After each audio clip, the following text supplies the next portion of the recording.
మంచిది. కూడి వచ్చిన మీ అందరికీ యేసుక్రీస్తు వారి పేరిట వందనాలు చెల్లిస్తున్నాం. మరి చిన్న అంశం ఈరోజు మనం మాట్లాడుకుందాం. చిన్న అంశం అని ఎందుకు అంటున్నానంటే ఇది మన జీవితంలో చాలా చిన్నగానే ఉండిద్ది, కాకపోతే దాన్ని మనం గ్రహింపలేం, అర్థం చేసుకోవడానికి కూడా చాలా కష్టంగా ఉండిద్ది. చూసుకుందాం, చూడండి. మత్తయి సువార్త, మత్తయి గారు రాసినటువంటి సువార్త. చిన్నగా మాట్లాడతాను, మీ అందరికీ అర్థమయ్యి ఒక విషయం మనం నేర్చుకుందామని. మత్తయి గారు రాసినటువంటి సువార్త 23వ అధ్యాయం. మత్తయి గారు రాసిన సువార్త 23వ అధ్యాయం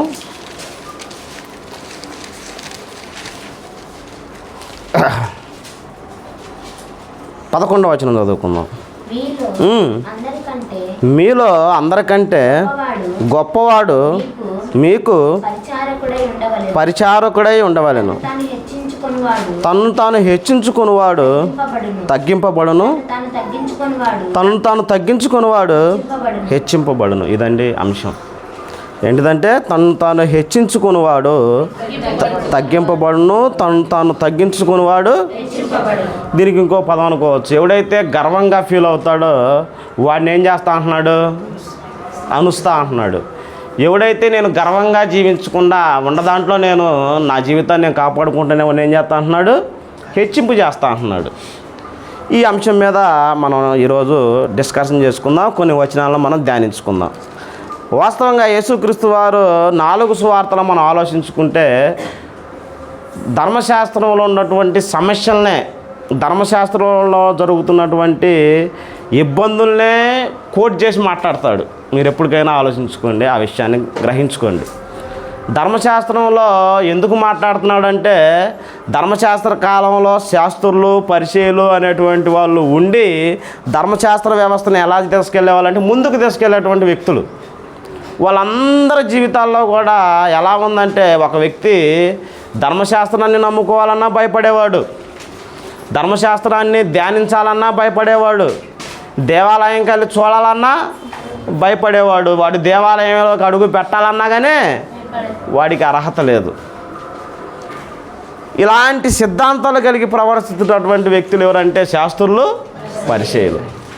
వాళ్ళల్లో ఉన్నటువంటి కొన్ని లక్షణాలే ఇవన్నీ కూడా. మనం యేసుక్రీస్తు వారు మత్తయి సువార్త, మార్కు సువార్త, లూకా సువార్త, యోహాను సువార్తలో మాట్లాడే మాటలు అన్నీ కూడా ఏంటి అంటే ఒకప్పుడు యెహోవా అనేటువంటి గొప్ప తండ్రి ఒక చట్టాన్ని వాళ్ళకి ఇచ్చాడు. ఆ చట్టాన్ని వాళ్ళు ఎలా మీరారో, భయంకరమైనటువంటి పనుల నిమిత్తం వాళ్ళు మీరారు. ఇప్పుడు క్రీస్తు యొక్క చట్టం, క్రీస్తు యొక్క సామ్రాజ్యం మీ వద్దకు వస్తుంది కనుక మీరు వాళ్ళలాగా ప్రవర్తించకూడదని మాట్లాడుతున్న మాట. దానికి పైన కింద చదువుకుందాం. చూడండి, కొన్ని విషయాలు చూసుకొని ముందుకెళ్దాం. 23వ అధ్యాయం మొదటి నుంచి. అప్పుడు యేసు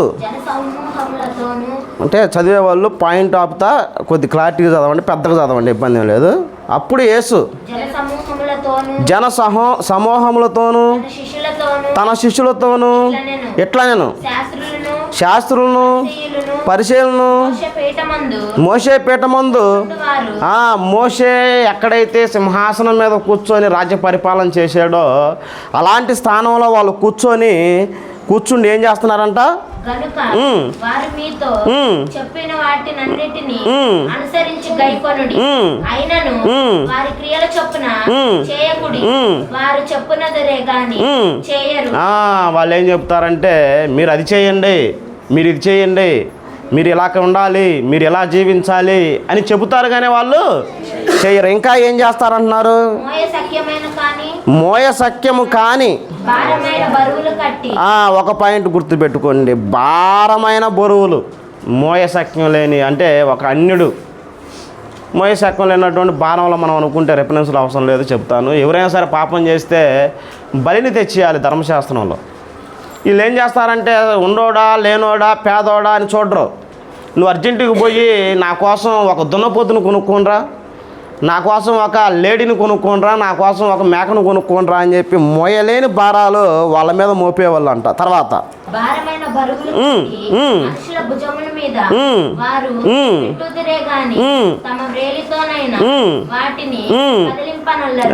తమ వేలుతో వాటిని కదిలింపలేరంటే వీళ్ళు ఎప్పుడు కూడా ఒక తప్పు చేసినప్పుడు ఒక అంటే ఇతన్నేమో భారమైన విషయాల్లో బలంగా తీసుకురమ్మంటారు. వీళ్ళు చేసే పనుల్లో దేని విషయంలో ముందుకు రారు అంట. ఇంకా మనుషులకు కనబడు నిమిత్తము తమ పనులన్నీయు చేయు.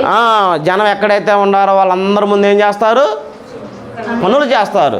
అద్దండ్రా, ఇద్దండ్రా, ఇదే నిర్మించు అని చెప్పి మనుషులందరి ముందు ఏం చేస్తారు? ఎచ్చులు పడతారు. అంతేనా? తర్వాత తమ రక్షారేఖలు వెడల్పుగాను రక్షారేఖలు అనగా మీ అందరికి కూడా గమనించుకుంటే యాజకుల యొక్క వస్త్రాలు ఉంటాయి. ఆ వస్త్రాలు ఏముంటాయి అంటే రేకులు ఉంటాయి. ఏడొకటి కట్టుకోవాలి, కిరీటానికి ఒకటి కట్టుకోవాలంటారు. అవంటా మేము గొప్ప వాళ్ళం అని చెప్పుకోవడానికి ఏం చేస్తారంటే వాళ్ళు ఇంత సైజు పెట్టుకోమంటే ఇంత సైజు పెడతారంట.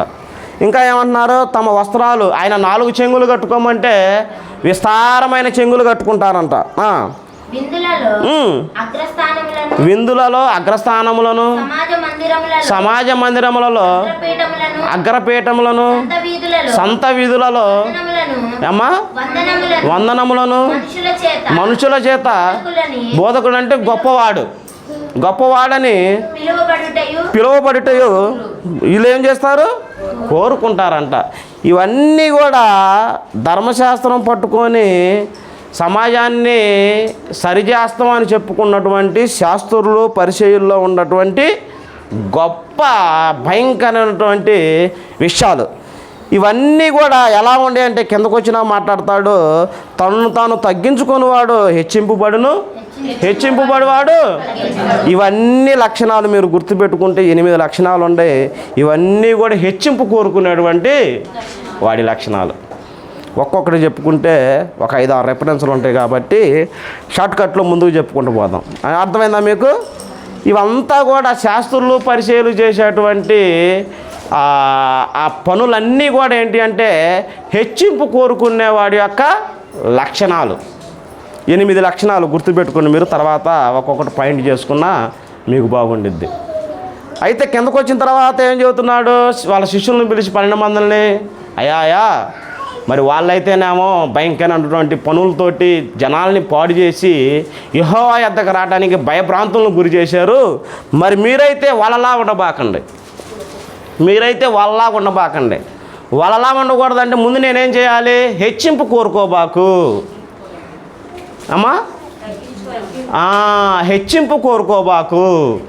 నువ్వు ఎంతగా తగ్గించుకుంటావో అంతగా ఎవరిస్తారు? మనుషులు ఇస్తారా? మనం తగ్గించుకుంటే ఎవరు ఇయ్యరు మన మధ్యలో. అర్థమవుతుందా? మనం తగ్గించుకుంటే మనకు ఎవరు ఇయ్యరు. దేవుడే ఇస్తాడు. ఒకానొక దినాన మనల్ని హెచ్చింపు చేస్తాడు. ఈ విషయంలో యేసుక్రీస్తు వారు మాట్లాడే మాటలు ఇంకా కొన్ని మాట్లాడాలి చూడండి. ఇదే మాట యోహాను సువార్త 12వ అధ్యాయం. యేసుక్రీస్తు వారు కూడా ఏమంటున్నాడు? యోహాను సువార్త 12వ అధ్యాయం 43. యోహాను సువార్త వారు దేవుని మెప్పు కంటే అమ్మా ఏం జరుగుతుందంటే ఈరోజు సమాజంలో దేవుడు ఎలా ఉంటాడో మాకైతే తెలియదు, కానీ జనాలందరూ ఏమనుకోవాలంటే అబ్బా వాళ్ళు గొప్ప వాళ్ళరా, వాళ్ళు చాలా ద్రాత్వత కలిగిన వాళ్ళరా, వాళ్ళు చాలా ఉన్నతమైన వాళ్ళరా అని మనుషులు మెప్పే ఆ రోజుల్లో ఈ రోజుల్లో అందరూ కూడా కోరుకుంటున్నారు. ఇంకొక మాట కూడా చూసుకుందాం చూడండి. మత్తయి సువార్త 6వ అధ్యాయం. వెళ్దాం పాఠంలోకి. మత్తయి సువార్త 6వ అధ్యాయం. మత్తయి సువార్త 6వ అధ్యాయం. మత్తయి సువార్త 6వ అధ్యాయం 1వ వచనం.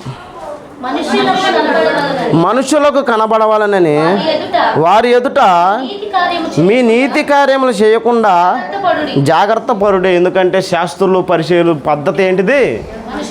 మనుషులు కనపడాలి, మనుషులు చూడాలి.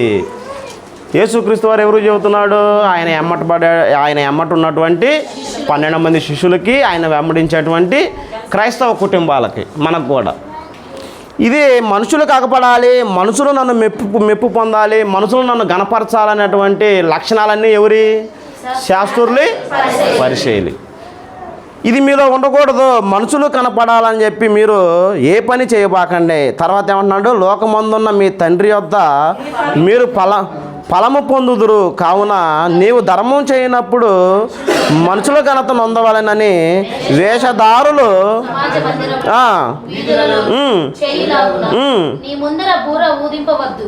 వారు తమ ఫలము పొంది ఉన్నారు. వారు తమ ఫలము మళ్ళీ ఇంకో మాట కూడా చెబుతున్నారు చూడండి, ప్రార్థన గురించి కూడా 6:16 6:16 మీరు ఉపవాసము చేయనప్పుడు వేషధారుల వలె దుఃఖముఖులై ఉండకుడి. దుఃఖముఖములై ఉండకడి. ఇదంతా కూడా ఒక వ్యవస్థని పాడు చేస్తూ, ఒక వ్యవస్థని దుర్వినియోగం చేస్తూ, ధర్మశాస్త్రాన్ని అవహేళన పట్టించినటువంటి శాస్త్రులు పరిచయంలో ఉన్నటువంటి లక్షణాలు మనం చదువుకున్నటువంటి 8 విషయాలు. ఇవన్నీ కూడా మన జీవితాల్లో ఉండకూడదు. క్రైస్తవ బోధకులుగా ఉన్నటువంటి సంఘాల్లో ఉండకూడదు. క్రీస్తు సంఘంగా చెప్పుకుంటున్నటువంటి మనలో ఉండకూడదు అనేటువంటి దేవుని యొక్క అభిలాష, ఇష్టం. ఈ ఇష్టాన్ని నెరవేరినటువంటి వ్యక్తులు ఎవరండి? నెరవేర్చిన వ్యక్తులు అపోస్తులు. అది పాయింట్. శ్యామన్న మంచి మాట చెప్పాడు. అపోస్తులు 12 మంది అపోస్తులు. 12 మంది అపోస్తులు ఎలా ఉన్నారంటే, ఒకప్పుడు వాళ్ళు తెలిసి తెలియని అడుగుజాడలో నడిచినప్పుడు తొట్టిళ్ళు పడతా ఉన్నారు, పైకి కిందకి పైకి కిందకి. ఎప్పుడైతే పరిపూర్ణమైనటువంటి జ్ఞానం వాళ్ళ మధ్యకు వచ్చిందో వాళ్ళు చావటానికి కూడా సిద్ధపడ్డారు. వాళ్ళల్లో ఒక మంచి లక్షణం చూసుకుందాం. చూడండి ఏమని మాట్లాడాడు. వాళ్ళలో ఒక మంచి లక్షణం చూసుకుందాం. కొరింథీయులకు రాసిన పత్రిక 4వ అధ్యాయం 12వ వచనం. మొదటి కొరింథీయులకు రాసిన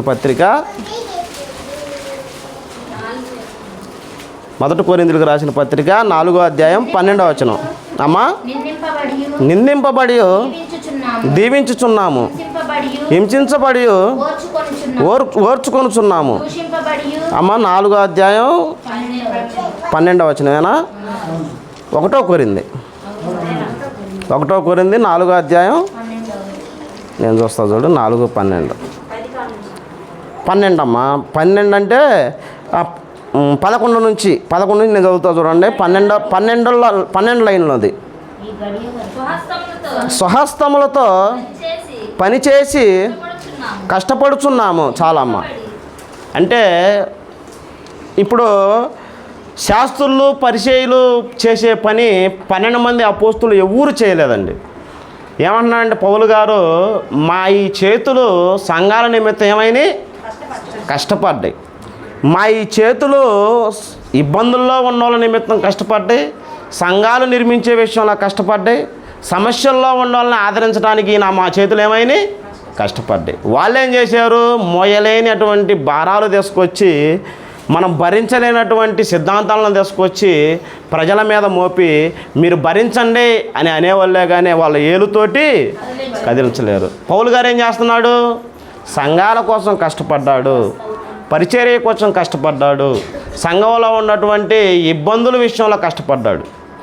మనం ఈ రోజుల్లో చూసుకుంటే సంఘాల కోసం కష్టపడే సువార్థికులు మీకు అరుదుగా అగపడతారు. ఒకవేళ అగపడ్డారంటే వాళ్ళ చేతులెత్తి మీరు దండం పెట్టవచ్చు. ఇంకొక విషయం చెప్పాలంటే, ప్రజలందరూ సంఘంలో ఉన్న వాళ్ళందరూ కూడా భాగాలు తెచ్చి ఆయనకి ఇవ్వాలిగానే ఆయన భాగం ఇయ్యడు. ఇదే జరుగుతుంది ఈ రోజుల్లో మన క్రీస్తు సంఘం అని చెప్పుకున్నటువంటి వాళ్ళల్లో కూడా. మనం అలా ఉండకూడదు. ఎలా ఉండాలంటే, క్రీస్తు సంఘం అని చెప్పుకుంటే మన ఈ చేతులు, అతను స్వార్థికుడైనా లేదా విశ్వాసి అయినా ఎవరైనా సరే ఏం చేయాలి? మన చేతులతోటి కష్టపడి సంఘాన్ని పోషించే వారిగా మనందరం కూడా ఉండాలి. ఇంకో మాట కూడా చూసుకుందాం. చూడండి, ఇంకో మాట కూడా చూసుకుందాం.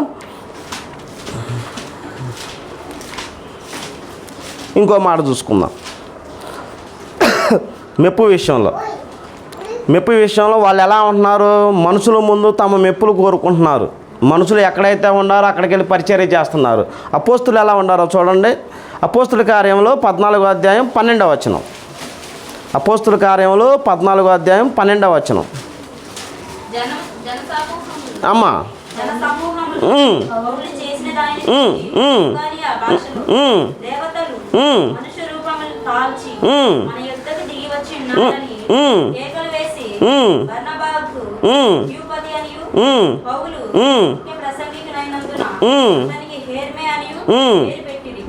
పట్టణమునకు ఎదురుగా ఉన్న ద్యూపది యొక్క ఉమ్, పూజారి ఎడ్లను ఉమ్, భూదండలను ఉమ్, వారముల యొద్దకు తీసుకొని వచ్చి ఉమ్, సమూహముతో కలిసి ఉమ్, బలి అర్పింపవలని ఉండెను. ఎవరికమ్మా బలి అర్పించేది? పరలోకానికి పౌలు గారికను.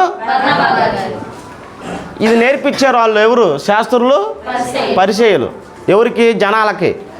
ఎప్పుడైతే ఉన్నతమంగా వాళ్ళు బోధించారో, బోధించి నమ్మటే వీళ్ళందరూ కూడా అరే రే తండ్రా మేకలు తండ్రా ఎద్దులు తండ్రా ముందు వీళ్ళకి అర్జెంటుగా బలియాలి, వీళ్ళు మావులోళ్ళు కాదు అని చెప్పి 2 దేవతల పేర్లు పెడతారు వాళ్ళకి. 2 దేవతల పేర్లు పెట్టేసరికి వీళ్ళు ఏం చేస్తారు తెలుసా? మనుషుల మెప్పు కోరుకోకూడదని యేసుక్రీస్తు వారు చెప్పాడు కదా. ఎమ్మటే వాళ్ళకు ఉన్నటువంటి వస్త్రాలు చింపేసి అయ్యో ఇది మీకు తగదు, ఇది కరెక్ట్ కాదు, ఇది దేవుని యొక్క సిద్ధాంతం కాదు, యేసుక్రీస్తు వారు చెప్పినటువంటి పరిస్థితి ఇది కాదని చెప్పి ఆనాడు మాట్లాడినటువంటి వ్యక్తులు. ఆడే కింద ఉండిద్దామా ఒక మాట కూడా చదువు. అపోస్తలులైన బర్నబాయు ఉమ్, పౌలును ఉమ్, సంగతి విని ఉమ్. తమ వస్త్రములు చింపుకొని తమ వస్త్రములు ఏం చేశారు? చింపుకున్నారు. ఎప్పుడైతే మనకు సంఘాల్లో హెచ్చింపు వచ్చిద్దో జాగ్రత్త పడాలండి. ఇది ఎవరికి తెలియదు. ఎలా వచ్చింది హెచ్చింపు?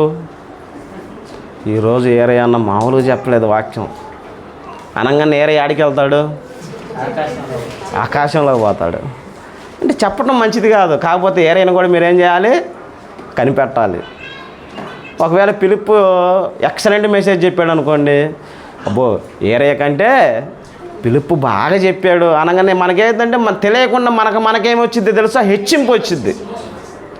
హెచ్చింపు వచ్చేసరికి నేను ఆడిగిపోతాను, ఎక్కడో ఉంటా, ఇంక నన్ను దింపాలంటే మీ వల్ల కాదు. అదే జరుగుతుంది సంఘాల్లో. అదే జరుగుతుంది. అదే జరిగి కాలక్రమంలో ఏమైంది అనుకోండి, సంఘస్థులు మీరు అందరూ వచ్చి నాకు చెప్పినాక నా మాటే నాలా, నేను రాసిందే రాత, నేను గీసిందే గీత. పౌలు లాగా మనం ఇది చాలా చిన్న సమస్య. ఏది? హెచ్చింపబడివాడు తగ్గింపబడును, తగ్గించుకునేవాడు. అదే మనకు అర్థం కాకుండా మన జీవితంలోకి, మన స్వభావంలోకి, మన తలంపులోకి వచ్చేసిద్ది. అది ఎలా వచ్చిద్ది, ఏ రూపంలో వచ్చిందో మనకే తెలియదు. అది ముదిరి పెద్ద జబ్బు అయినప్పుడు అది ఎంత వాడొచ్చి చెప్పినా కానీ వినే పొజిషన్ కాదు. కాబట్టి దినదినం ఏం చేయాలంటే మనం నేను తగ్గించుకోవాలి, నేను హెచ్చింపు కోరుకోకూడదు, నేను తగ్గించుకొనే జీవించాలి, నేను హెచ్చింపు కోరుకోకూడదు అని. తగ్గింపు జీవితం కలిగినప్పుడు తగ్గింపు లేని జీవితానికి 2-3 విషయాలు ఉంటాయి. నేను వాక్యం నేర్చుకునేటప్పుడు ఏం చేస్తానంటే, సువార్థికులు అందరు రాగానే నేను కుర్జీలు వేస్తా. అరే అన్నయ్య వచ్చాడు రా, అరే తమ్ముడు వచ్చాడు రా అని. నాలా హెచ్చింపు ఉన్నప్పుడు ఏం చేస్తా? టబట్టు కుర్జీ వేయను, చూస్తా ఎవరు వేస్తారు, ఏం దానబాబు ఏంది కుర్జీ వేయడు. అదే ఇంకా హెచ్చింపు. ఇంకా దాని మించి ఇంకేమైనా ఉందా మీకు? అంటే ఒకప్పుడు నేను కుర్జీలేసి ఇప్పుడు నాకు ఒకడు కుర్జీ వేయాలని కోరుకుంటున్నానంటే హెచ్చింపే. అంతేనా? ఒకప్పుడు నేను వచ్చినప్పుడు అందరూ మా ఇంట్లో అన్నాలు బొన్నాలు తిన్నప్పుడు ఇస్త్రాకులు తీసి పడేసేవాడిని. ఇప్పుడు ఇస్త్రాలు తీయకుండా ఉంచుంటున్నట్ట. నాకేం పని? నేను ఎవరిని? భలే మాట చెప్పాడు అక్కారు. నేను ఎవరిని? హెచ్చింపు గలవాడిని. కాబట్టి ఏం చేయాలంటే దినదినం మన జీవితాల్లో, మన తలంపుల్లో, మన శరీరాల్లో నేను హెచ్చింపు కోరుకుంటున్నానా, నేను హెచ్చింపు కలిగి జీవిస్తున్నానా అని మనం ఏం చేసుకుని ధ్యానించుకోవాలి. స్త్రీలకు కొన్ని హెచ్చింపులు ఉంటాయి. పక్క అమ్మాయి చెవులి పెట్టుకొచ్చిందంటే భలే బాధపడతాం. లేదా మన చెవులి వాళ్ళకు చూపించాలంటే భలే హెచ్చింపు కోరుకుంటాం. లేదా ఇళ్ళల్లో ఎవరన్నా భర్త ఏదన్నా విలువైన వస్తువు ఏదన్నా తెచ్చింది అనుకో, మా ఆయన చాలా మా కోసం వాషింగ్ మిషన్ తెచ్చాడు అని. అది మనకు తెలియదు, అది మనకు అర్థం కాదు కూడా. మనకు అర్థం కాదు, ఆ స్థితి మనకు అర్థం కాదు. కాలక్రమంలో నడిచే కొంది ఏమైందంటే ఇదే హెచ్చింపు అనుకుంటాం. అప్పుడు దిగమన్నా దిగం. అది అర్థం చేసుకోండి. ఇంకొక మాట చూసుకుందాం చూడండి. వాక్యం విషయంలో వాళ్ళు ఏం చేసేవాళ్ళండి, పెద్ద ఇది తీసుకొచ్చుకొని జనాలు కాకపడేటట్టు ఏడ కట్టుకునేవాళ్ళు, కిరీటాన్ని కట్టుకునేవాళ్ళు, గుండెల మీద కట్టుకునేవాళ్ళు. వాళ్ళకి ఆజ్ఞ ఉంది కదా, రాసి అవి మీ నొసుటిన మీ చేతులకి అటు కట్టుకోమన్నారు కదా ధర్మశాస్త్రంలో. అవన్నీ కూడా యాజకులు చేయవలసినటువంటి నియమం. నేను గొప్పవాడిని యాజకుడిని అని చెప్పుకున్నటువంటి నాకు ఏమని అంటే ఈ రేఖారక్షలో గొప్ప అయినాయి అంట. ఈ రోజుల్లో చాలామంది కూడా వాక్యం చెప్పండి అయ్యా బాబు అంటే ఏం చేస్తారంటే, ఒక వ్యక్తి ఏదన్నా పొరపాటు చేస్తే ఇంకా ఆ వ్యక్తి మీద తీయటమే సరిపోయింది రెఫరెన్స్లు. వాళ్ళంతా కూర్చుంటే ఇంకా పొద్దున్న సాయంత్రం దాకా ఇంకా అది ఎలాగైతే అతని మీదకి రావాలి, ఎలాగైతే అతని మీద మనం రుద్దాలి, ఎలాగైతే మనం అతన్ని శోభ పెట్టాలి అనేటువంటి ఆలోచనతోనే మనం 24 గంటలు ఉంటాం. అది వాక్యానుసారమా? కాదండి. వాక్యానుసారం ఏంది అసలుకి? స్వార్థికులుగా ఉన్నటువంటి మనకు రేపో మాపో వాక్యం చెప్పడానికి సిద్ధపడుతున్నటువంటి మీకు మనందరికీ హెచ్చరికగా ఒక మాట చూసుకుందాం. చూడండి వాక్యం విషయంలో మనం ఎలా చెప్పాలి. తిమోతికి రాసిన పత్రిక శాస్త్రులు పరిచయలాగే చెప్పాలా? మనం శాస్త్రులు పరిచయలాగే మనం చూపించాలా? తిమోతికి రాసిన పత్రిక మనల్ని ఎలా వాక్యం చెప్పమంటున్నాడు? మొదటి తిమోతికి రాసిన పత్రిక 1వ అధ్యాయం 3వ వచనం. అర్థం నేను మాసిదోనియాకు వెళ్ళుచుండగా సత్యమునకు భిన్నమైన బోధ చేయవద్దనియు కల్పనా కథలను మితములేని వంశావళులను విశ్వాస సంబంధమైన దేవుని ఏర్పాటుతో కాక వివాదములతోనే సంబంధం కలిగి ఉన్నవి గనుక వాటిని లక్ష్య పెట్టవద్దనియు కొందరికి ఆజ్ఞాపించుటకు నీవు ఎఫెసీలో నిలిచి ఉండవలనని నిన్ను హెచ్చరించిన ప్రకారము ఇప్పుడును హెచ్చరించుచున్నాను. ఇక్కడ నుండి చూద్దామండి, జాగ్రత్తగా గ్రహించండి ఆ మాటలు. ఎందుకంటే బైబిల్ మనం ఆ పాయింట్లు అర్థం చేసుకోకపోతే కొన్ని మిస్ అయి ముందుకు పోతాం. జాగ్రత్తగా గ్రహించండి. అసలు ఉపదేశ సారం ఏదనగా అంటే నేను నిలబడి బోధించేటువంటి సారం ఏదనగా అమ్మా నాలో నుండి ఏమి రావాలంట? మీలో నుండి కాదు రావాల్సింది. ఆడ మీరు కిందకి వెళ్తే మీకు అర్థమైద్ది.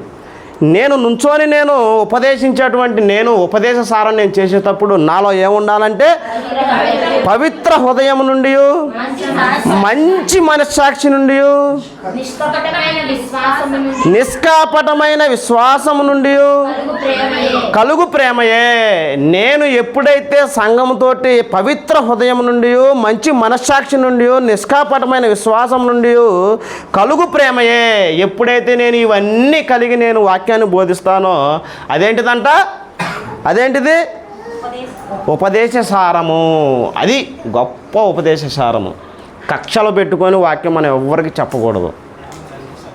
వాక్యం చెప్పేటువంటి వాళ్ళు ఎవరైనా సరే, స్త్రీలైనా పురుషులైనా, కక్ష వాక్యానుసారం కాదు. ఒక వ్యక్తి మీద రెఫరెన్స్ తీసుకోవాలి, వాక్యానుసారం కాదు. ఎలా ఉండాలంటే పవిత్ర హృదయం నుండి రావాలి మాటలు. నా హృదయంలో నుండి నేను పవిత్రునై ఉండాలి, నా హృదయం పవిత్రమతో నిండి ఉండాలి, మంచి మనస్సాక్షి కలిగి నేను ఉండాలి. తర్వాత నిష్కపటమైన విశ్వాసం నుండి నేనేం చేయాలి? బోధించాలి. ప్రేమ కలిగి నేను బోధించాలి. ఇవన్నీ కూడా లేకుండా శాస్త్రులు పరిచయం చేసినటువంటి సిద్ధాంతమే ఈ రోజుల్లో చాలామంది చేస్తున్నారు. అవునా అంటారా? కాదంటారా అండి? ఇదే చేస్తున్నారు చాలామంది కూడా. శాస్త్రులు పరిచయాలు చేసి చేసి చేసి చేసి యెహోవా నామానికి అపకీర్తి తెచ్చిపెట్టారు. యెహోవా నామాన్ని అన్యజనుల్లో వ్యర్థంగా ఉచ్చరించారు. అసలు యెహోవా అనేటువంటి వ్యక్తిని మేము పూజించాలన్నా కానీ భయపడేటట్టు శాస్త్రులు పరిచయాలు చేశారు. మరి ఎదుగుతున్నటువంటి మనందరం కూడా కక్షలతోటి వాక్యం చెప్పకూడదు. ఏమండి? కక్షలతో వాక్యం చెప్పకూడదు, విభేదాలతో వాక్యం చెప్పకూడదు. సంఘంలో ఒక వ్యక్తి మీద వాక్యం అసలే మనం తీయకూడదు, చెప్పకూడదు. ఇది ఎవరు? పెద్ద అయినటువంటి పౌలు గారు తిమోతికి చెబుతున్నాడు. తిమోతి, శాస్త్రులు పరిచయాలు ఎలా పడితే అలా బోధించారు. శాస్త్రులు పరిచయాలు సంఘం మీద ఎలా పడితే అలా సిద్ధాంతపరమైనటువంటి విషయాలు చెప్పాడు. నువ్వైతే అలా ఉండకూడదు. నువ్వేం చేయాలంటే మంచి హృదయం కలిగి ఉండు, నిష్కాపటంగా ఉండు, మంచి మనస్సాక్షి కలిగి ఉండు. వాటన్నిటిలో నుండి వచ్చింది చూడు ప్రేమ, దాన్ని ఏం చేయి సంఘానికి విదజల్లు. అప్పుడు వాళ్ళు సంఘాన్ని విడిచిపెట్టి అక్కడికి వెళ్ళరు. అంతేనా? ఈరోజు పిలుపు గురించి నేను చెప్తే పిలుపుకి అవకాశం రాదా? నేను పిలుపుని దొంగ అంటే నన్నేమంటాడు పిలుపు? రెండో దొంగ అంటాడు, లేదా గజ దొంగ అంటాడు. అదే జరిగిద్దా? పిలుపుకి కూడా ఉంది కదా సంఘంలో వాక్యం చెప్పే అవకాశం. నేను ఒక్కనే అనుకోండి, ఒక 5-6 సంవత్సరాల దాకా ఏరయ్య అన్న ఒక్కడే అన్నారు అనుకోండి, రోజుకు ఒకరి గురించి చెప్పుకోవచ్చు. ఈరోజు అకారావు గురించి, రేపు యేసుబాబు అన్న గురించి, రేపు పిలుపు అన్న గురించి చెప్పుకోవచ్చు. అట్లేదు కదా మనకాడ. శ్యామన్న ఎవరికి వాక్యం ఇస్తే వాళ్ళు చెప్పాలి. నేను ఈరోజు పిలుపు గురించి విస్తారంగా వాగి పిలుపుకి ఒకరోజు అవకాశం ఎత్తి పిలుపు ఏం చెబుతాడు? నా గురించి చెబుతాడు. అది కాదు వాక్యానుసారం. అది కాదే కాదు. అది మనందరం కూడా నేర్చుకోకూడదు. స్వార్థికులకు ఎదిగేటువంటి వాళ్ళు మనందరికి కూడా అది గొప్ప విషయం. ఇంకొక మాట చూసుకుందాం చూడండి. అయితే ఇప్పుడు దాకా కొన్ని విషయాలు శాస్త్రుల పరిచయాల గురించి చెప్పుకున్నాం. ఇప్పుడు మనందరం కూడా ఏ విషయాలు కలిగి ఉండాలి, ఎలాంటి విషయాలు మనం కలిగి ఉండాలి? ఒక మాట చూసుకుందాం చూడండి. నేను పరలోక రాజ్యంలో జీవించాలన్నా, పరలోక రాజ్యంలో ప్రవేశించాలన్నా, పరలోక రాజ్యంలో నెమ్మది కలిగి ఉండాలన్నా ఒక్క మాట చూసుకుందాం చూడండి. మత్తయి సువార్త 18వ అధ్యాయం. మత్తయి సువార్త 18వ అధ్యాయం 18వ అధ్యాయం 1వ వచనం. ఆ కాలమున ఆ, శిష్యులు యేసునొద్దకు వచ్చి పరలోక రాజ్యములో ఎవడు గొప్పవాడని అడుగగా యేసుక్రీస్తు వారి కాడకు వచ్చి ఏమంటున్నాడంటే, ఎవరయ్యా గొప్ప? ఇల్లులు వదిలిపెట్టి వచ్చాం, భార్యలు వదిలిపెట్టి వచ్చావు, సమస్తాన్ని విడిచిపెట్టి వచ్చాం, వలలు పట్టే వలలు విడిచిపెట్టి నీ కాడకు వచ్చాం, ఊరూరు తిరుగుతున్నావు, అన్నీ చేస్తున్నావు, నువ్వు పరలోక రాజ్యం అంటున్నావు. ఆ రాజ్యంలో నా స్థానం ఏందయ్యా అని అడుగుతుంటే ఒక మాట చెబుతున్నాడు చూడండి. ఏమంటున్నాడు? ఆయన ఒక చిన్న బిడ్డను తన యొద్దకు పిలిచి వారి మధ్యన నిలవబెట్టి ఇట్లా నేను మీరు మార్పు నొంది బిడ్డల వంటి వారైతేనే గాని పరలోక రాజ్యంలో ప్రవేశింపరని మీతో నిశ్చయముగా చెప్పుచున్నాను. నేను కానీ డిగ్రీ చదివింటే బైబిల్ని భలే చదివేవాడిని. మీరు అన్ని చదువులు చదివినా కానీ చదవలేకపోతున్నారు. అంటే యేసుక్రీస్తు వారు ఏమంటున్నాడంటే, అయ్యా పరలోక రాజ్యంలో నేను ప్రవేశించాలంటే ఏం చేయాలయ్యా? పరలోక రాజ్యంలో నేను జీవించాలంటే ఏం చేయాలయ్యా? అసలు పరలోక రాజ్యంలో నేను ఉండాలంటే ఏం చేయాలయ్యా అంటే, ఒక చిన్న బిడ్డను తీసుకొచ్చి ఇలా కాదు కానీ మీతో గోలని చెప్పి నుంచోబెట్టి ఏం చెబుతున్నాడంటే, మీరు మార్పు నొంది ఈ బిడ్డ వంటి వాళ్ళైతే. బిడ్డలో ఏం స్వభావం ఉంది చెబుతున్నాడు చూడండి కింద కూడా అదే మాట కిందకి. కాగా ఈ బిడ్డ వలె తాను తగ్గించుకొని వాడు వాడే పరలోక రాజ్యంలో. అమ్మయ్యా, మన సమాధానానికి పరలోక రాజ్యంలో ఎవరు గొప్ప అని చెప్పి ఈ గోలంతా పోయింది. ఏదంటే పరలోక రాజ్యంలో ఎవడైతే తగ్గించుకుంటాడో. దేంట్లో తగ్గించుకుందాం? వాక్యం చెప్పే దాంట్లోనా? ఏమండి, వాక్యం చెప్పే దాంట్లో తగ్గించుకుంటే సరిపోద్దా? అన్నిట్లో. కోపంలో తగ్గించుకోవాలి, అబద్ధాలు ఆడే విషయంలో తగ్గించుకోవాలి, వాక్యం చెప్పే విషయంలో తగ్గించుకోవాలి, నేను హెచ్చిపోకుండా ఉండడానికి నేను తగ్గించుకోవాలి, గర్వంగా ఉండకుండా ఉండడానికి తగ్గించుకోవాలి. అన్ని విషయంలో చిన్న బిడ్డను తీసుకొచ్చి నుంచోబెట్టి, ఇదిగో ఈ బిడ్డను చూసి మీరు నేర్చుకోండి, ఈ బిడ్డ వలె ఉంటే మీరు పరలోక రాజ్యంలో ప్రవేశిస్తారు లేదా గొప్పవారు. చిన్న బిడ్డలో యొక్క మనస్తత్వం మనందరూ తెలుసు కదండి. తండ్రి పొద్దున్నే కర్ర తీసుకొని బాదిన సాయంత్రానికి తండ్రిని వచ్చి వాటేసుకుంటారు. అదే నేను యేసుబాబు అన్న ఒకరోజు గొడవాడుకుంటే తర్వాత కలుస్తుంగానే మొన్న యేసుబాబు అన్న కొద్దిగా ఓవర్ యాక్షన్ చేశాడు అని ఒక సంఘంలో ఉన్నటువంటి నాకు యేసుబాబు అన్నకే మనసులు కలవు. మాట అనుకుంటేనే బిడ్డను కొడితే అమ్మా మీ మీద కచ్చలుగానే ఏమన్నా ఆడవాళ్ళు బాగా కొడతారు. పద్మ అయితే మామూలుగా కొట్టదంట. సాయంత్రం పూట కచ్చలో ఏమన్నా ఇష్టం బోసం తీసుకొచ్చి, అది దేవుడు కోరుకునేది మనలో. మీరు చిన్న బిడ్డల వలె అవ్వాలి. అంటే కక్షలు ఉండకూడదు, పగలు ఉండకూడదు. అమ్మా ఏముండాలి? మర్చిపోవాలి, చిన్న బిడ్డల వలె ఉండాలి. ఎవరైతే చిన్న బిడ్డలలాగా ప్రవర్తిస్తారో వాళ్ళు పరలోక రాజ్యంలో గొప్పవాళ్ళు. ఇంకో మాట కూడా చూసుకుందాం చూడండి. యేసుక్రీస్తు వారు కాడకొచ్చి ఈ 12 మంది అపోస్తులు కూడా ఏమంటారంటే, అసలుకి పరలోక రాజ్యం అంటున్నాడు, నేను గొప్ప నేను గొప్ప నేను గొప్ప అనే ఈ వాదనలో ఎప్పుడైతే గొప్పగా మనం ఫీల్ అవుతామో కొన్ని విషయాలు కూడా మనం మర్చిపోతాం.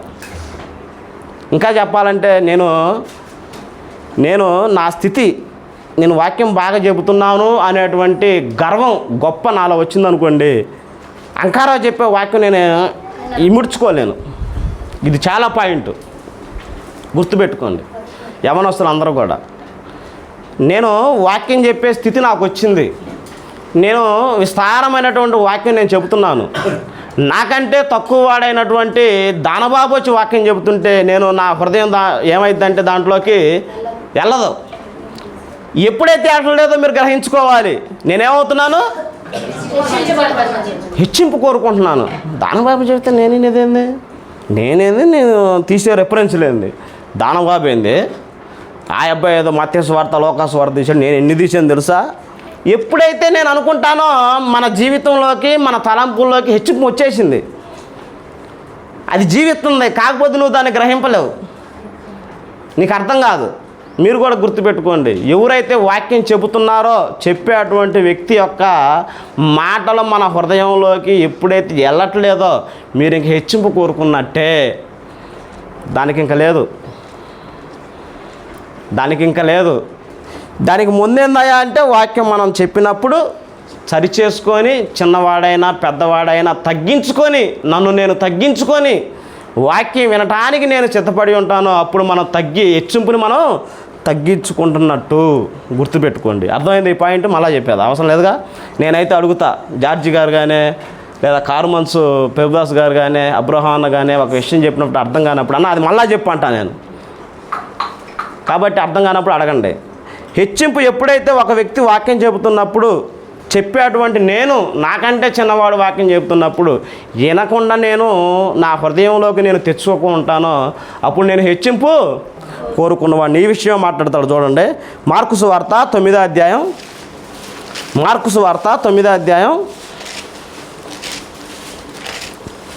మార్కు గారు రాసినటువంటి సువార్త 9వ అధ్యాయం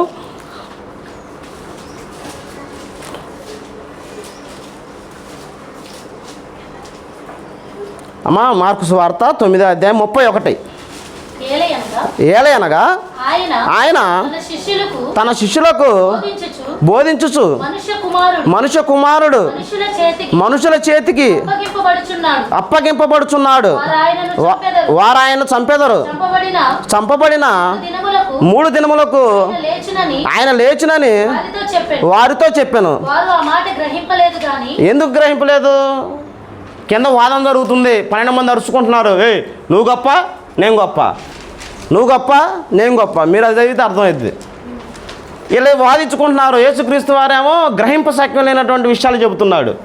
నేను 3వ దినాన చనిపోతాను, పలానా రోజు చనిపోతాను, చనిపోయిన తర్వాత 3వ దినాన లెగుస్తాను, లేచినప్పుడు నేను మీ అందరికి అగపడతానని చెప్పి భయంకరమైన విషయం చెబుతుంటే ఈ 12 మంది ఏం చేస్తున్నారో తెలుసా? వాదించుకున్నారు. కింద అదే చూడండి అమ్మా. ఒకడు అమ్మా అంతటా వారు అమ్మా మనుష్య కుమారుడు మనుషుల చేతికి అప్పగింపబడుచున్నాడు, ఆయన చంపెదరు. చంపబడిన 3 దినములకు ఆయన లేచినని వారితో చెప్పాను. వారు ఆ మాట గ్రహింపలేదు కానీ ఆయన అడగ భయపడిరి. అంతటా వారు కహెమనకు వచ్చిరి. వారు ఎవడు గొప్పవాడని మార్గమున ఈ వాదంలో పడిపోయారండి. నువ్వు గొప్ప పేతురు, నువ్వు గొప్ప మత్తయి, నేను గొప్ప, ఎవరు గొప్ప? నేనే గొప్ప అని ఈ వాదనలో సరిపోయిందండి. వాదనలు అన్నీ సరిపోయిన తర్వాత యేసుక్రీస్తు వారు మాట్లాడుతున్నారు చూడండి. మళ్ళా వారు ఎవడు గొప్పవాడని మార్గమున ఒకనితో ఒకడు వాదించిరి కనుక ఆయన ఇంట ఉన్నప్పుడు మార్గమున మీరు ఒకరితో ఒకరు దేని గురించి వాదించున్నారని వారిని అడిగిరి. వారు ఎవరితో చెప్పలేదు, ఎందుకంటే తప్పు కదా అది. యేసుక్రీస్తు వారు ఎన్నిసార్లు చెప్పాడు, మీరు గొప్పగా ఉండబాకండి, గొప్పలు పోబాకండి, గొప్పలు కోరుకోబాకండి అని యేసుక్రీస్తు వారు ఎన్నిసార్లు చెప్పాడు, చాలాసార్లు చెప్పాడు. చెప్పినా కానీ శిష్యుల మధ్యన ఏమవుతుంది, అదే వాదన వస్తుంది. ఇదే వాదన ఆడ కూడా వచ్చింది. జబదేవ కుమారుడు తెలుసుగా మీకు, వచ్చి అంటారా నీ పక్కన ఒకళ్ళం నీ పక్కన ఒకళ్ళం ఇటు పక్క ఒకళ్ళం అటు పక్క ఒకళ్ళం కూర్చుంటామయ్యా. ఎందుకు ముందుగానే వచ్చి పెట్టుకున్నాడు ఇన్ఫర్మేషన్, ముందుగానే అర్జీ పెట్టుకున్నట్టుంది.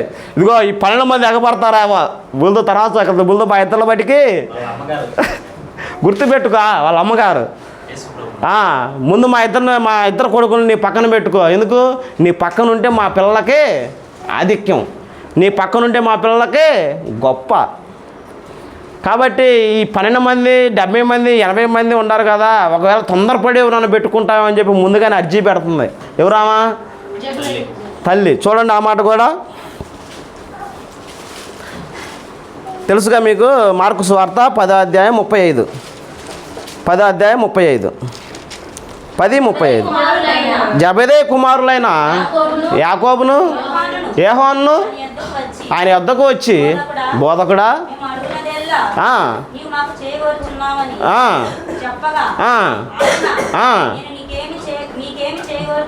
అడుగమ్మా చేస్తా అన్నాడు. నీ కుడి వైపున ఒకళ్ళను ఎడమ వైపున ఒకళ్ళను ఎందుకు అడుగుతుంది? ఇంకేదైనా అడగొచ్చుగా. యేసుక్రీస్తు వారు స్వస్థత చేస్తున్నాడు, యేసుక్రీస్తు వారు చనిపోయిన లేపుతున్నాడు, యేసుక్రీస్తు వారు అనేకమైనటువంటి విషయాలు చేస్తున్నాడు. ఇదే ఎందుకు అడుగుతుంది? ఆడ వాదన జరుగుతుంది 12 మందికి, చుట్టుపక్కల వాళ్ళందరికీ. ఎవరు గొప్ప, ఎవరు గొప్ప, ఎవరు గొప్ప, ఎవరు గొప్ప, ఎవరు గొప్ప, నువ్వు గొప్ప లేక గొప్ప. ఈ గోల కాదులే కానీ మా తల్లిని తీసుకొని వస్తాం ఆగన్నారు వాళ్ళు పోయి. ఎమ్మంటే తల్లిని తీసుకొని వచ్చి అర్జీ పెట్టారు. అర్జీ పెట్టినప్పుడు ఒప్పుకున్నాడా? ఒప్పుకోవాలి. లేదు లేదమ్మా అది అసమ్మం.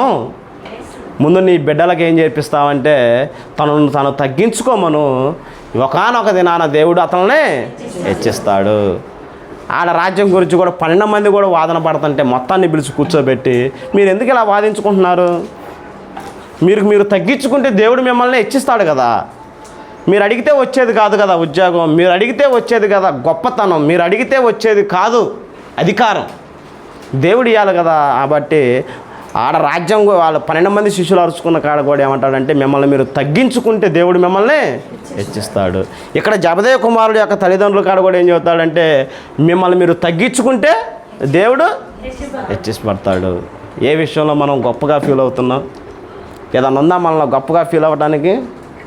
ఏమీ లేదు. ఆయన ఇచ్చినటువంటి కృప, ఆయన ఇచ్చినటువంటి ధన్యత. జబదేయ కుమారుల విషయంలో కూడా అదే మాట్లాడుతున్నాడు. ఇంకా మనం చూసుకుంటే లోకాసు వార్త 8వ అధ్యాయం, లోకాసు వార్త 8వ అధ్యాయం 10వ వచనం కూడా చూసుకొని ఇంకొక రెఫరెన్స్ చూసుకొని మనం ముగించుకుందాం అమ్మా. లోకాసు వార్త 18వ అధ్యాయం 10వ వచనం, 18, 10. సుంకరి ప్రార్థన చేయుటకై అమ్మా ఇద్దరు మనుషులు దేవాలయమునకు వెళ్ళిరి. అమ్మ తెలుసు అందరికీ, నేను వివరిస్తాను. వీళ్ళందరూ ఎన్నోళ్ళే కనుక. ఎవరు వాళ్ళిద్దరూ? సుంకరి, పరిసయ్యుడు.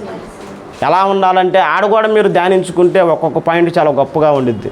ఏమంటాడంటే, ఇదిగో ఆ పాపం చేసేటువంటి ఆ అబ్బాయిలాగా నేను లేను. నేనేం చేస్తున్నాను తెలుసా? నెలలో ప్రతి నెల నేను భాగం ఎత్తున్నాను. నేను వారానికి 2 మాటలు ఉపవాసం ఉంటున్నాను. ప్రతి వారం నేను క్రమం తప్పకుండా ఆరాధనకు వస్తున్నాను. ఇవన్నీ కూడా హెచ్చింపు కోరుకున్నటువంటి స్థితి. కిందకు వచ్చినాక మొత్తం మీరు చదువుకోండి ఇంటికి వెళ్ళినా. కిందకు వచ్చినాక ఏమంటాడంటే, ఎవరు తగ్గించుకున్నారు, ఎవరు హెచ్చించుకున్నారు? వీళ్ళిద్దరిలో సుంకరేమో దూరంగా నుంచున్నాడు. ఎందుకు దూరంగా నుంచున్నాడు? ఈ శాస్త్రులు పరిచయలే కదా దేవాలయంలోకి రాకుండా వాళ్ళని ఆంక్షలు పెట్టింది.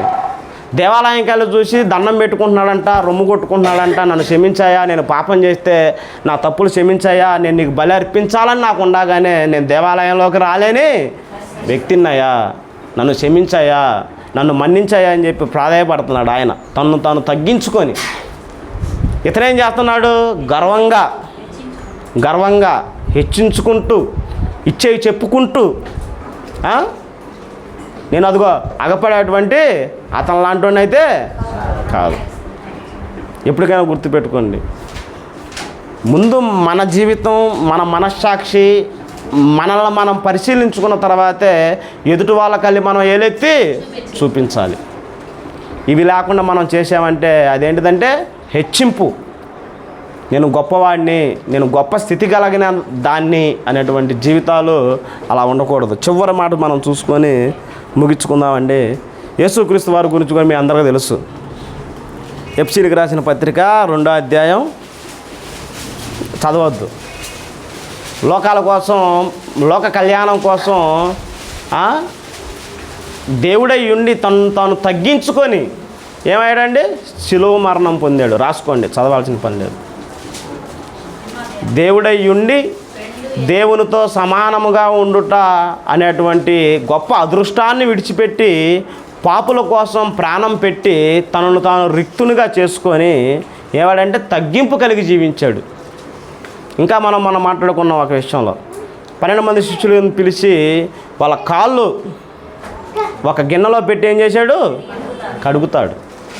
ఇంకా యేసుక్రీస్తు వారి కంటే మనం గొప్ప వాళ్ళమా? దేంట్లో మనం హెచ్చింపు కోరుకోవాలి? దేంట్లో మనం హెచ్చింపు అనేది మనకి అవసరం?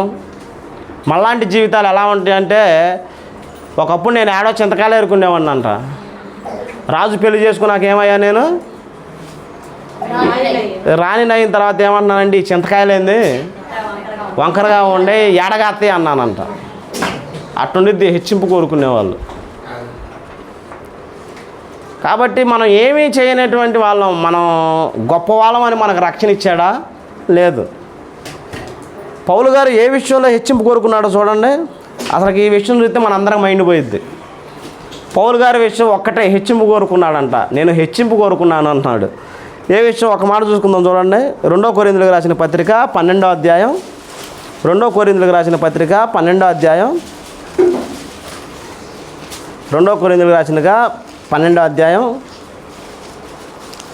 తీశారా? నేను తెస్తాను. 12:8. అది నా యుద్ధ నుండి తొలగిపోవాలనని దాని విషయమై ముమ్మారు ప్రభువును వేడుకుంటుంది. అందుకు నా కృప నీకు చాలు, బలహీనత యందు నా శక్తి పరిపూర్ణమగుచున్నదని ఆయన నాతో చెప్పాను. కాగా క్రీస్తు శక్తి నా మీద నిలిచి ఉన్న నిమిత్తం విశేషముగా నా బలహీనత యందే బహు సంతోషముగా అతిశయపడుదును. బలహీనతల యందే తనేమవుతాడంట? అతిశయపడతాడంట. బలహీనతలు అంటే పాపం అనుకోపాకండి, అది రోగం అనుకోండి, ఏదైనా శరీరానికి సంబంధించినటువంటి సమస్య అనుకోండి. ఎప్పుడైతే నా ఈ శరీరం బలహీనంగా ఉందో అప్పుడు నేనేమవుతున్నాను? ఆనందపడుతున్నా అంటున్నాడు, సంతోషిస్తున్నా అంటున్నాడు. ఈ రోజుల్లో స్వార్థ పరిచర్య ఎలా ఉందంటే ఒక సినిమా సెట్టింగ్ అయిపోయింది. నేను యూట్యూబ్లో జాక్ పునీత్ అని ఆయన చూసా. చాలా గొప్ప వ్యక్తి, బట్టతల ఆయన ఎన్నో ఊర్లో స్వార్థ పరిచర్య కలిగిన వాడు. ఈనాడు కూడా గొప్ప కోరుకొని పరిచర్య చేయాల. ఒకవేళ ఆయన పిలిచిన వాళ్ళు వచ్చి ఆడ హంగామా హంగులు ఆరబాటాలు ఉంటే నిర్దాచిన కారెక్కి వెళ్ళిపోయేవాడంట. ఈరోజు ఏమైందంటే సినీ హీరోలు అయిపోయారు స్వార్థికులు అందరూ కూడా.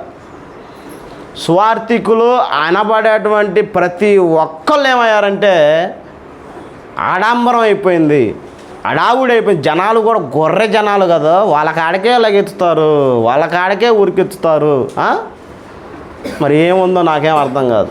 ఏమన్నా జ్ఞానం చెబుతారా? ఏం చెప్పరు. ఏమన్నా గొప్ప విషయాలు చెబుతారా? ఏం చెప్పరు.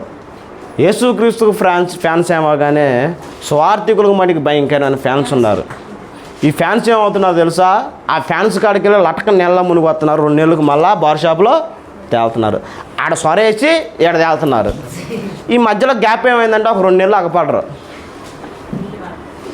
అదే జరుగుతుంది. ఫ్యాన్స్ యేసుక్రీస్తును గురిపెట్టి చూసామనుకో వెనక్కి తగ్గం. నువ్వు హీరోను చూసావనుకో ఏమవుతావు?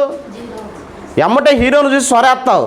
ఎవరికి అగపడ్డావు సొరేసామంటే? మీకు తెలుసుగా, ఈతకెళ్ళిన వాళ్ళందరూ కూడా నీళ్ళల్లో ఈత వేరు, సొర వేరు. నీళ్ళలో ఒక్క దూకామనుకోండి మనుషులకి ఊరికప్పుడు అల్లా తేల్తాడు. మేము చిన్నప్పుడు చేసాం అవన్నీ.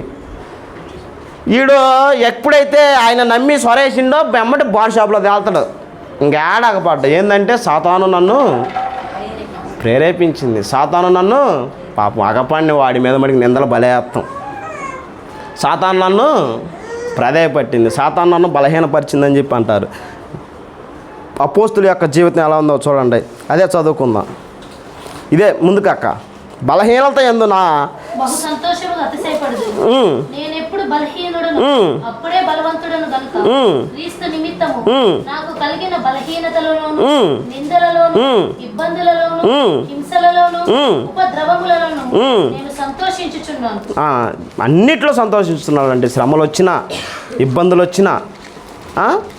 ఇంకా 12 మంది అపోస్తులు ఆనాటి కాలంలో వాళ్ళు ఎలా జనాలు కాపాడ్డారో చూడండి. ఒక మాట చెప్పుకొని వాళ్ళ స్థితి ఆడా, మన స్థితి ఆడా, ఇప్పుడు ఉన్నటువంటి ఏళ్ళ స్థితి ఆడా చూడండి. ఒక మాట ఇప్పుడు జరుగుతున్నటువంటి సువార్థికుల యొక్క స్థితి అట్లుంది.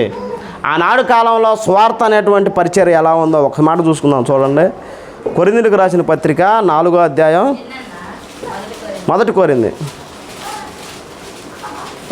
ఇది 1 కొరింథీ 4వ అధ్యాయం 8వ వచనం. ఇదివరకే మీరేమీ కొదువలేక తృప్తులైతిరి, ఇదివరకే ఐశ్వర్యవంతులైతిరి, మమ్మును విడిచిపెట్టి మీరు రాజులైతిరి. అవును, మేమును మీతో కూడా రాజులు మగునట్లు మీరు రాజులొకట నాకు సంతోషమే కదా. మరణ దండన విధింపబడిన వారమైనట్టు. ఎవరాళ్ళు మరణ దండన విధింపబడ్డారంట? ఎవరాళ్ళు? అపోస్తులకే మరణదండన విధింపబడింది, కానీ అపోస్తులకి ఎదురుగా ఉన్నటువంటి సంఘస్థులకి ఏమీ లేదంట. వాళ్ళు రాజులుగా ఉన్నారు, రాజరకం వచ్చింది. మాకు మటుకేమైంది? మాకు మటుకు మరణదండం వచ్చింది. ఇంకా మరణదండన విధింపబడిన వారమైనట్టు దేవుడు అపోస్తులమైన మమ్మును అందరికంటే కడపట ఉంచి ఉన్నాడని నాకు తోచుచున్నది. మేము లోకమునకును దేవదూతలకును మనుషులకును వేడుకగా ఉన్నాము. వేడుక కంటే పండగ. అరే పౌలు వచ్చిండ్రా, వాడిని చంపేయండి రా. అరే ఈడేంద్రా ఏడ దేవుడు యొక్క స్వార్థ చెబుతున్నాడు, ముందు వాడిని కొట్టి లాగండ్రా, ఏడ్చండ్రా, కాళ్ళకు తాడు కట్టండ్రా. ఎవరెవరికంట వేడుకగా ఉన్నారు?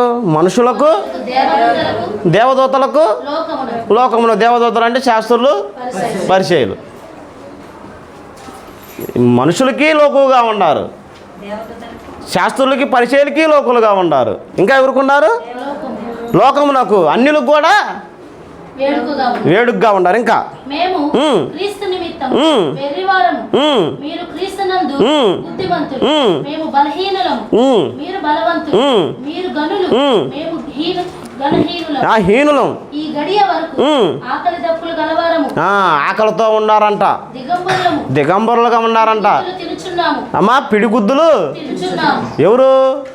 12 మంది అపోస్తులు పిడిగుద్దులు గుద్దించుకుంటున్నాం, నిలవరమైన ఇల్లు లేక తిరుగుతున్నాం, స్వహస్తాలతో పనిచేసి కష్టపడుచున్నాము. ఇవన్నీ కూడా చూడండి. మీరు పోయి ఏదన్నా ఒక స్వార్థికుల్లో ఏమండి, ఆ కాలం వేరుగురు, ఈ కాలం వేరుగురు. ఈ కాలం దేవుడు నన్ను కోటేసుకోమన్నాడు, ఈ కాలం దేవుడు నన్ను కారు కొనుక్కోమన్నాడు. తప్పులేదు, మంచిదే. ఆ కాలాన్ని బట్టి కూడా చూసుకోవాలి. గర్వం, హెచ్చింపు కోరుకోకూడదు కదా. హెచ్చింపు అది ఏ కాలానికి కూడా పోయేది కాదు కదా. ఇదంటే కాలాన్ని బట్టి చూసుకోవచ్చు. హెచ్చింపు, తగ్గింపు, ఇవి ఆ కాలంలో తగ్గించుకున్నారు గురు, ఈ కాలంలో మనం హెచ్చించుకోవాలి అంటావా? అపోస్తుల యొక్క పరిచర్య ఎలా ఉందంటే భయంకరమైన స్థితిలో ఉంది. ఈ రోజుల్లో ఉన్నటువంటి పరిచర్య అసలు సినిమా ఫీల్డ్ కూడా సరిపో. హీరోలే, మేకప్లు, కోట్లు, స్టేజీలు, హీరోలు. దయచేసి గుర్తుపెట్టుకోండి అమ్మ, ఇక్కడ పరిచర్య ఎలా ఉందో కానీ మీరైతే ఎటు పోయినా కానీ క్రీస్తు సంఘాలకే పోండి, ఎక్కడికి వెళ్ళినా క్రీస్తు సంఘాలకే పోండి. ఈ హెచ్చులు పడే వాళ్ళ కాడకు బాబాకండి, ఎందుకంటే మీరు కూడా హెచ్చులు నేర్చుకుంటాడు. అందరికి అదే పట్టింది. ఇప్పుడు ఒక స్వార్థికుడు బాగా గడ్డం పెంచిండు. ఆ విశ్వాసులు ఎవరు చూసినా కానీ గడ్డమే ఉండిద్దరు ఆయన. మేము మొన్న ఒక అబ్బాయిని కలిసాం గవర్నమెంట్ హాస్పిటల్లో. నేను అనుకుంటానే ఉన్నా ఈ అబ్బాయి గడ్డం బ్యాచ్ అని. నేను అనుకున్నట్టే లాస్ట్లో గడ్డం బ్యాచ్ అని అన్నాడు. అరే మేము ముందుగానే అనుకున్నాం ఇది గడ్డం బ్యాచ్ అని. అది కాదు. అంటే స్వార్థికును చూసి నేను సట్టేసుకోవాలి అనుకోబాకు, స్వార్థికును చూసి నేను గడ్డం పెంచాలనుకోబాకు, స్వార్థికును చూసి బూట్లు కొనాలనుకోబాకు.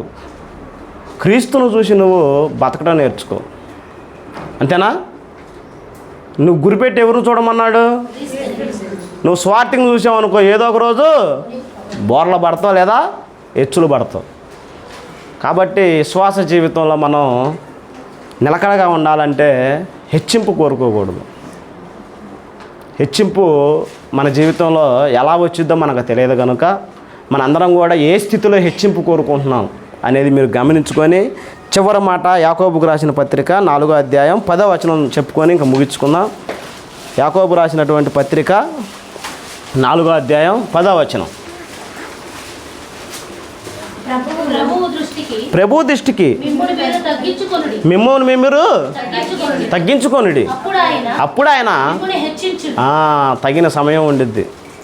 ఒకవేళ భార్య భర్త వాళ్ళ ఇబ్బంది పడుతున్నాము, నువ్వు తగ్గించుకోనుండు, ఒకానొక సమయం ఉంచిద్ది.